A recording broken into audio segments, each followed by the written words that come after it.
Baada ya mchezo mkubwa zaidi katika nchi yetu ya Tanzania katika ligi ya NBC Premier League kuahirishwa kati ya Yanga na Simba, yani Kariakoo Derby, kwa sababu ambazo ziliainishwa na bodi ya ligi ambazo zinaeleweka, na hatimaye sasa tarehe rasmi ya mchezo huo imetangazwa, na ni rasmi.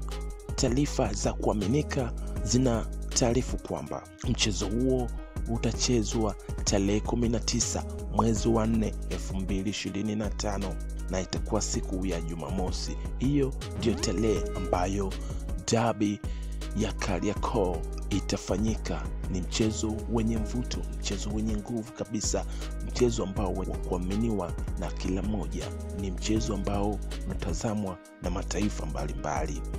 Na ikumbuke kwamba klabu ya soka ya Yanga imeshatangaza kwamba haitocheza mchezo wowote wa ligi na timu ya Simba. Je, hapa itakuwaje hapa? Naomba maoni yako kuhusiana na taarifa hii hapa. Hapa ni Yeswe TV TZ, endelea kushare na kusubscribe channel yetu.